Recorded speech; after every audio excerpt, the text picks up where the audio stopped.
مثلا اگر کسی نے شرٹ پہنی ہے تو شرٹ ہوتی اتنی ہے، یہ حصہ ننگا ہے تو کوئی پرابلم نہیں، لیکن اسے اگر قمیض پہنی ہے تو فولڈ نہیں کرنا۔ اچھا میں بتاتا ہوں فولڈ کیوں نہیں کرنا۔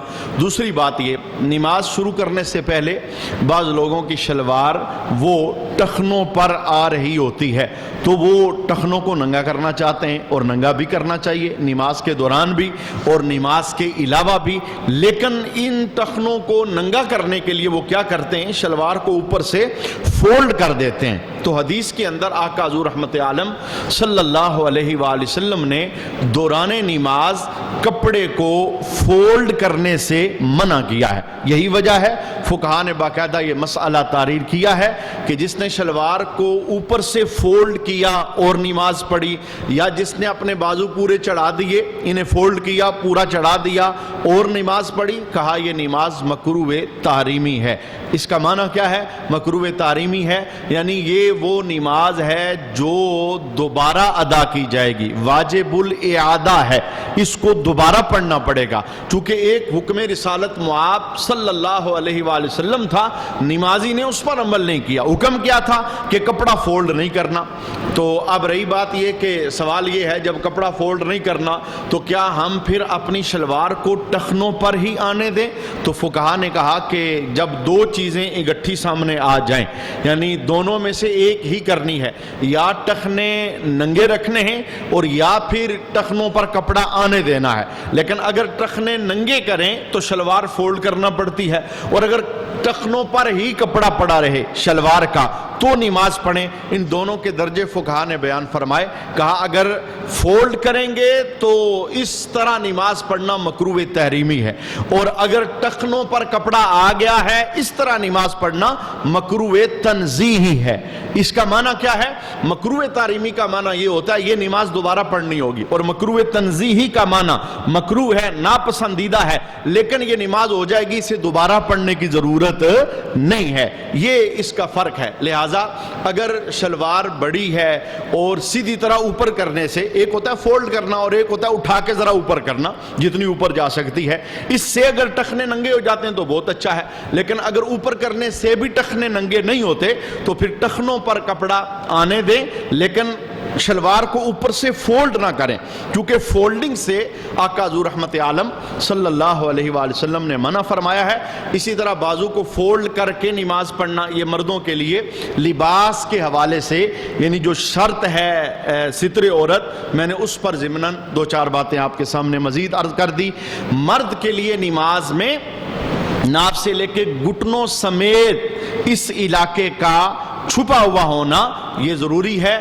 اگر اس میں سے کوئی حصہ وہ نظر آ رہا ہے تو اس کی نماز شروع ہی نہیں ہوگی، چونکہ یہ نماز کی شرائط میں سے شرط ہے۔ اچھا یہ ستر عورت ہے مرد کے لیے، عورت کے لیے ستر عورت کیا ہے؟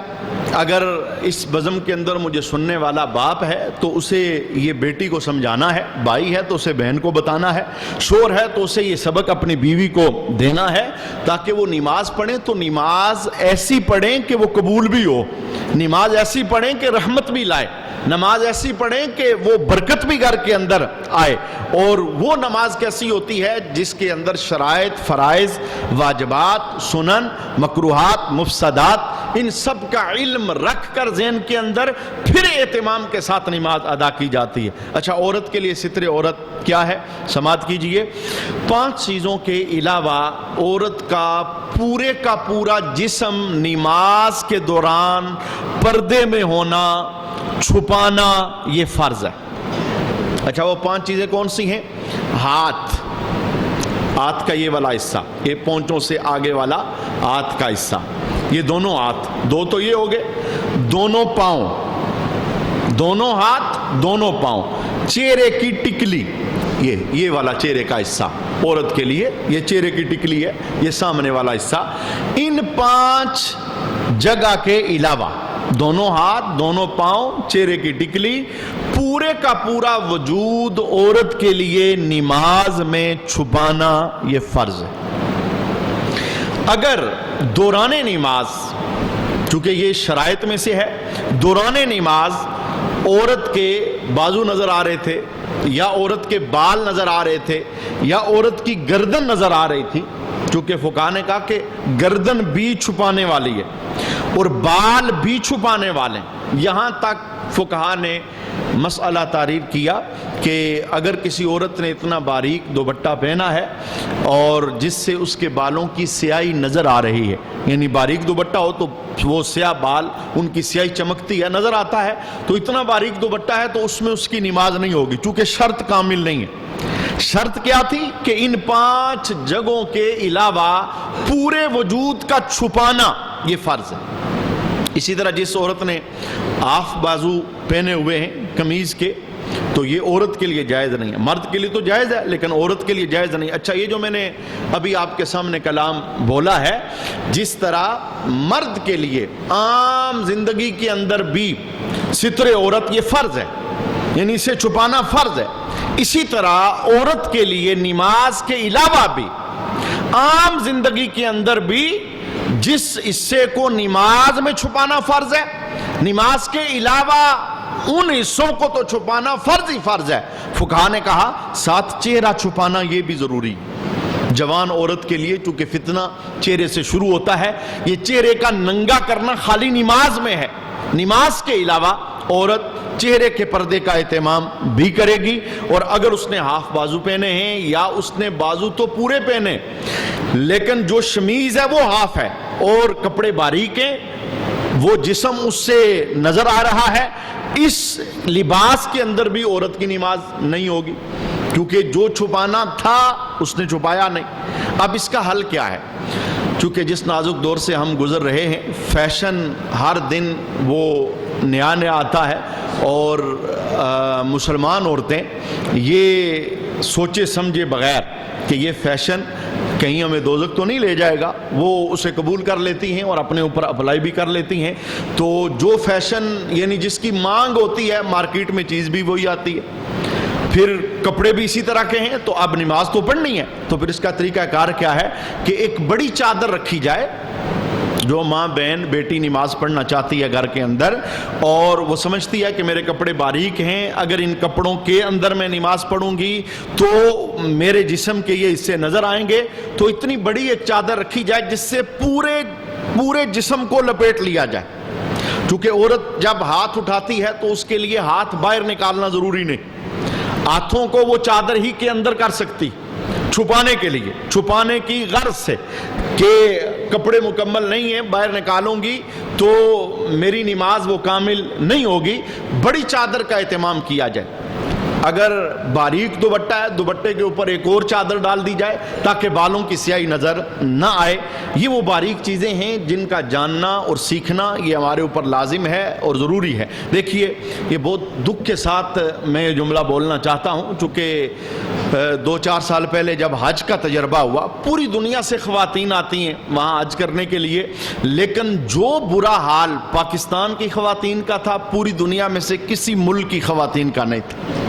وہاں عورتیں آتی ہیں پردے میں لپٹ کر، اور یہاں سے عورتیں جاتی ہیں بغیر برقعے کے، دوپٹہ بھی پورا نہیں۔ یعنی نماز تو نماز ہے، جس عبادت پر 7 لاکھ روپیہ لگا کر یہ کرنے کے لیے وہاں گئے ہیں، اور وہاں جا کر لباس ہی پورا نہیں، اور پھر پورے مزے کے ساتھ تسلی کے ساتھ ہیں کہ ہم نے ہر رکن ادا کیا ہے اور ہم نے جناب حج کر لیا ہے اور ہم پوری حاجن بن گئی ہیں۔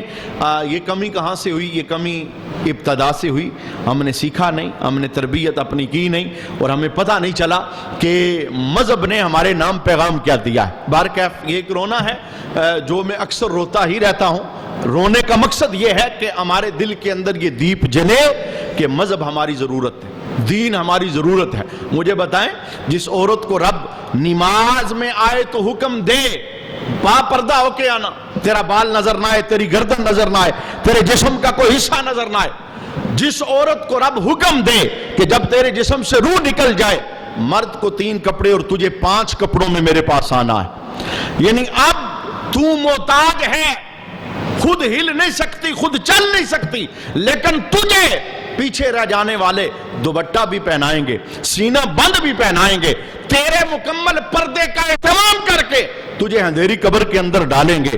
تو جو رب یہ چاہتا ہے کہ عورت نماز میں تھوڑی دیر کے لیے آئے تو پردے میں آئے, عورت کفن میں آئے روح نکل جائے تو پردے میں آئے, تو کیا رب وہ یہ نہیں چاہتا کہ 50 سالہ زندگی عورت پردے کے اندر بسر کرے؟ یہ جو لفظ عورت ہے نا, عورت کا معنی ہی چھپانے والی چیز ہے, اور ہر قیمتی چیز پر پردہ ہوتا ہے. خانہ کعبہ شریف کتنی قیمتی ہے, کتنی افضل چیز ہے, اسے غلاف اور پردے سے چھپایا گیا.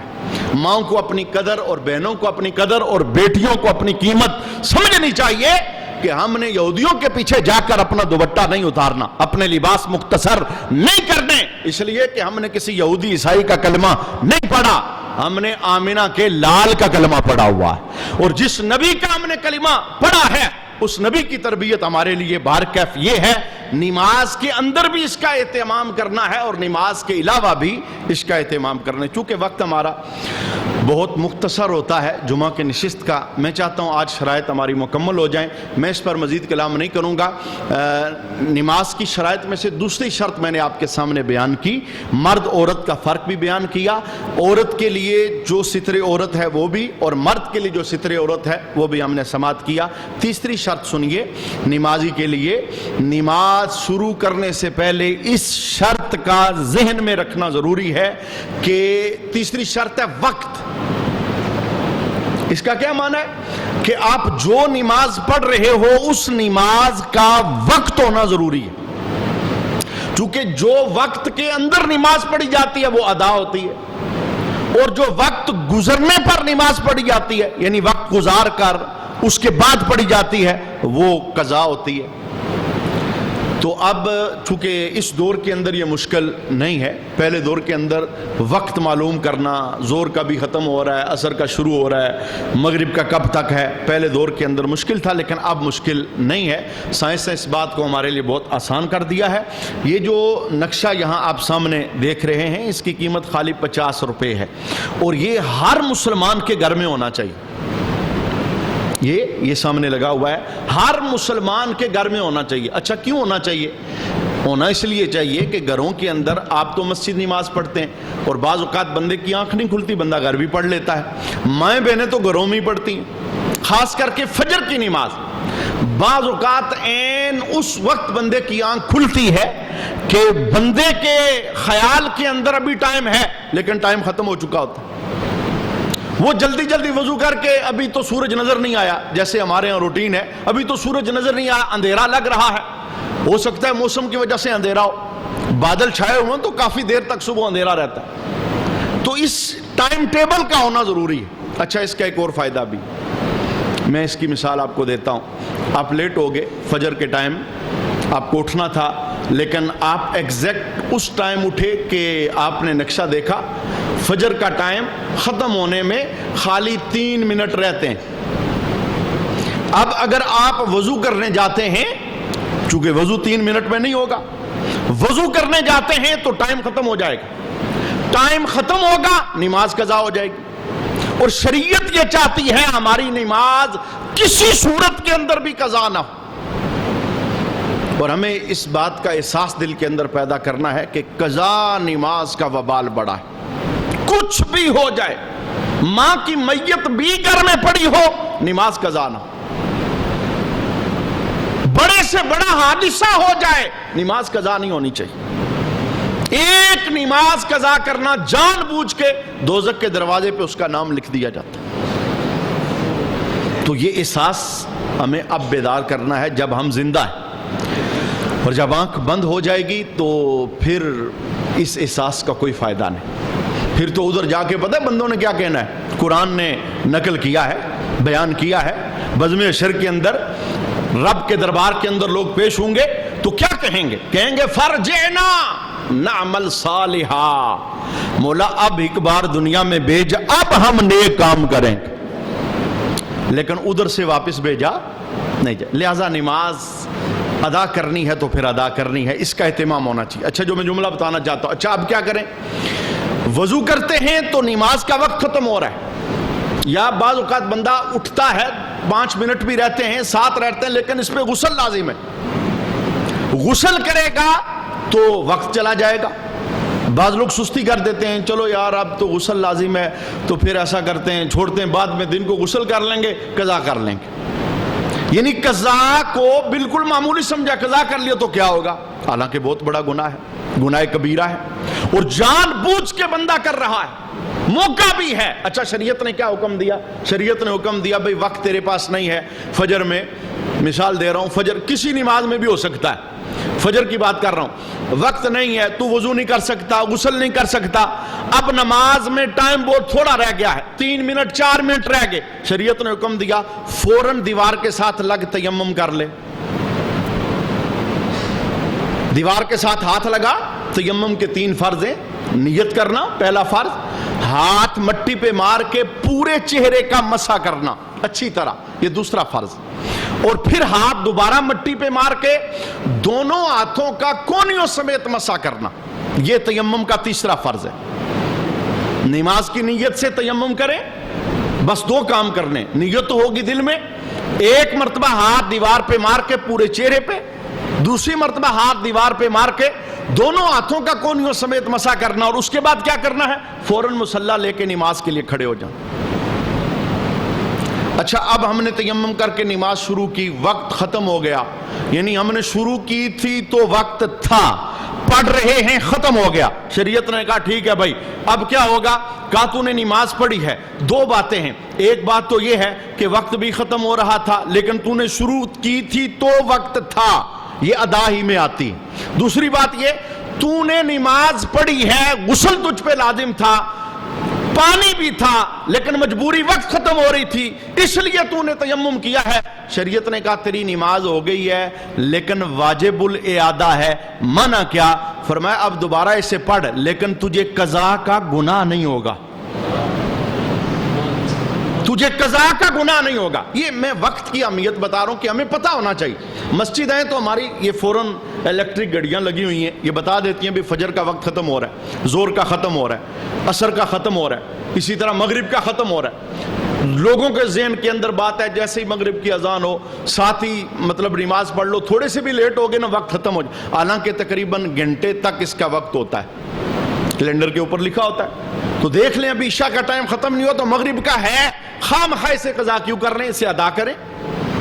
تو وقت کا پتہ ہونا یہ ضروری ہے. اچھا وقت ہی کے اندر ایک اور چیز بھی ہے, وہ کون سی ہے, جس کے اندر ہم کوئی قضا, ادا, نفل, سنت, فرض, وتر نہیں پڑھ سکتے سوائے ایک نماز کی. وہ میں بتاتا ہوں کون سی. 3 مکروہ اوقات ہیں, 3 مکروہ, یعنی جن کے اندر سجدے والی نماز سے شریعت نے منع کیا سوائے ایک نماز. میں بتاتا ہوں وہ کون سی.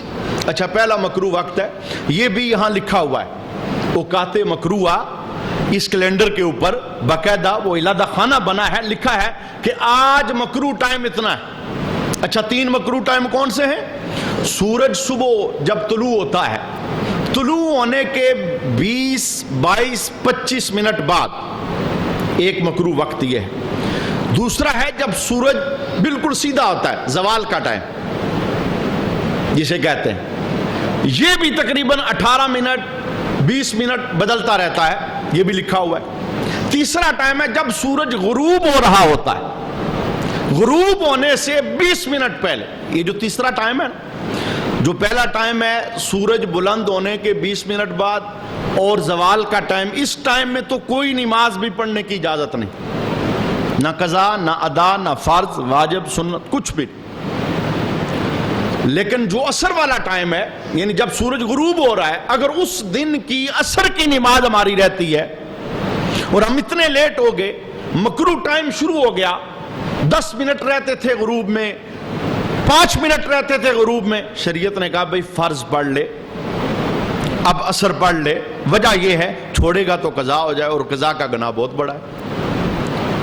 اتنا لیٹ کرنا نماز کو مکروہ ہے, لیکن اگر لیٹ ہو گیا بندہ تو اب ادا کرنا, سوائے اس دن کی عصر کے کسی قسم کی باقی نماز ان 3 مکروہ اوقات کے اندر وہ ہمارے لیے جائز نہیں ہے. اور یہ جو زوال کا ٹائم ہے لوگوں کے یہاں مشہور ہے, بے شمار جگہوں پہ چکے جانا ہوتا ہے تو کہتے ہیں جی زوال کا ٹائم ہے, ذرا دعا ایسے ٹائم کریں کہ زوال کا ٹائم نہ ہو. وہ خود بخود جان بوجھ کے لیٹ کرتے ہیں, کہتے ہیں تھوڑا زوال کا ٹائم آگے جانے دیں. تو یاد رکھیے گا جو زوال کا ٹائم ہے اس میں صرف سجدہ منع کیا گیا ہے, سجدہ. باقی ہر کام ہو سکتا ہے عبادتوں میں سے, تلاوت ہو سکتی ہے, دعا ہو سکتی ہے, ذکر ہو سکتا ہے, نعت پڑھی جا سکتی ہے, ختم درود آپ پڑھ رہے ہیں وہ ہو سکتا ہے, باقی ساری عبادتیں ہو سکتی ہیں, صرف سجدے والی نماز منع ہے. اچھا, اس کے پیچھے بھی شریعت نے حکمت بیان فرمائی. سورج بلند ہوتے ہوئے, سورج غروب ہوتے ہوئے, سورج بالکل سیدھا ہوتا ہے زوال کے ٹائم سجدہ منع ہے. وجہ یہ ہے جو سورج کے پجاری ہیں اس ٹائم, چونکہ پوری دنیا کے اندر مختلف چیزوں کو پوجنے والے لوگ ہیں, تو کچھ سورج کے پجارے بھی ہیں, تو وہ سورج کے سامنے ہاتھ باندھ کے کھڑے ہوتے ہیں. چونکہ اللہ کے حبیب نے ہر باطل کے ساتھ ہمیں مخالفت کرنے کا حکم ارشاد فرمایا, تو رسول اللہ نے منع کر دیا. فرمایا جس ٹائم کوئی باطل اپنے باطل معبود کے سامنے جھکا ہوا ہو, میں تمہیں سچے معبود کے سامنے اس ٹائم نہیں جھکنے دوں گا. یعنی اس ٹائم سجدہ تم نے نہیں کرنا, چونکہ ان کے ساتھ مشابہت ہو جائے گی. ان سے مشابہت سے بچنے کی خاطر ان 3 اوقات کے اندر سجدے سے منع کیا گیا. اچھا, یہ وقت تیسری شرط ہے نماز کی شرائط میں سے. اگر آپ ظہر کی نماز عصر کے وقت میں پڑھ رہے ہیں تو آپ کی نماز ادا نہیں ہوگی. آپ نے یہ سمجھ کے کہا کہ پڑھ لی ہے بھائی, چونکہ وہ آپ کے ذمہ ایک نماز ابھی رہتی ہے. یعنی یہ بندے کو پتا ہوگا نا یہ میرا گناہ ہے, تو پھر بندہ اس کا ازالہ کرے گا. نماز رہتی ہے تو قضا کرے گا, یعنی یہ پتا ہوگا رہتی ہے. اسی طرح ابھی فجر کا وقت ختم ہو گیا تھا, آپ نے پڑھ لی اور آپ نے سمجھا ہے, آپ نے پڑھ لی, تو یہ ایک قضا آپ کے ذمہ موجود ہے. لہٰذا جو نوجوان ہے, موبائل کے اندر بھی یہ سہولت موجود ہے, پوری ایک اپلیکیشن ہے جس کا نام ہے حنفی اوقات, یعنی انفیوں کے مطابق نماز کے جو اوقات ہیں. یہ اپلیکیشن نماز پہ ڈاؤن لوڈ کر لیں. گجر خان, یہ جو ہمارا ریجن ہے تحصیل گجر خان, ایگزیکٹ اس گجر خان ایریے کے مطابق, چونکہ 3-4 منٹ کا فرق وہ اپنے اپنے شہروں کے اعتبار سے ہوتا ہے, اور یہاں سے کمپیوٹر کی مدد سے لیا گیا ہے. یہ اپلیکیشن ڈاؤن لوڈ کر لیں. گھروں کے اندر یہ نقشہ ضروری لازمی طور پہ رکھیں. ماؤں بہنوں بیٹیوں کو سمجھائیں کہ یہ نمازوں کے اوقات ہیں, ان اوقات میں نماز پڑھنی ہے, ان میں نہیں پڑھنی. نماز جب لیٹ ہو جائیں, آخری ٹائم نماز کا ہو, تو پھر وضو کے اندر نہ جائیں, فوراً تیمم کریں. تیمم کا انہیں طریقہ بتائیں.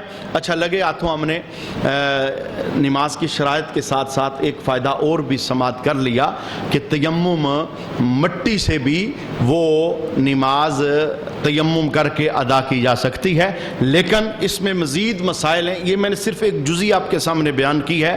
پانی موجود ہے, غسل کرنے پہ بندہ قادر ہے, لیکن یہ ایک جزئی کہ اس موقع پر تیمم کرے, ہر جگہ پہ نہیں. تیمم تب ہی ہوتا ہے جب پانی نہ ہو, چونکہ یہ پانی کا خلیفہ ہے. تو اس کے مزید مسائل جب یہ عنوان ہوا تو اس پر انشاءاللہ ہم سماعت کریں گے. تو آج ہم نے 2 شرائط مزید سماعت کی, میں دہرا دیتا ہوں. 6 شرطوں میں سے 3 شرطیں ہم نے سنی ہیں. طہارت, نمازی کا جسم, نمازی کا لباس, نماز جہاں پڑھ رہا ہے اس جگہ کا پاک ہونا یہ ضروری ہے. دوسری شرط ہم نے سنی ستر عورت.